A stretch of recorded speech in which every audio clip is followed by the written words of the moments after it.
দীর্ঘ ১১ বছর পর ট্রফি জিতলেন প্রীতিচিন্তার দল পাঞ্জাব কিং। ম্যাচ হারের পর একই কাণ্ড করলেন বিরাট কোহলি।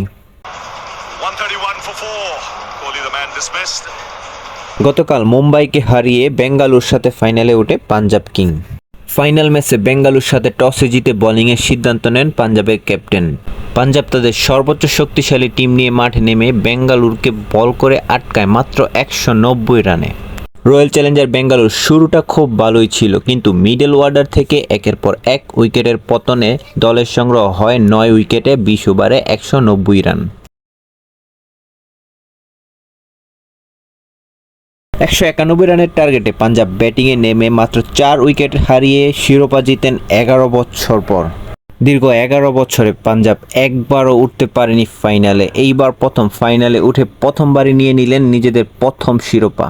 ম্যাচ জেতার পর প্রীতিচিন্তা সবার সাথে আনন্দ ভাগাভাগি করেন। এদিকে ম্যাচ হারার পর বিরাট কোহলির চোখে মুখে পানি, হার যেন মানতেই পারলেন না বিরাট কোহলি।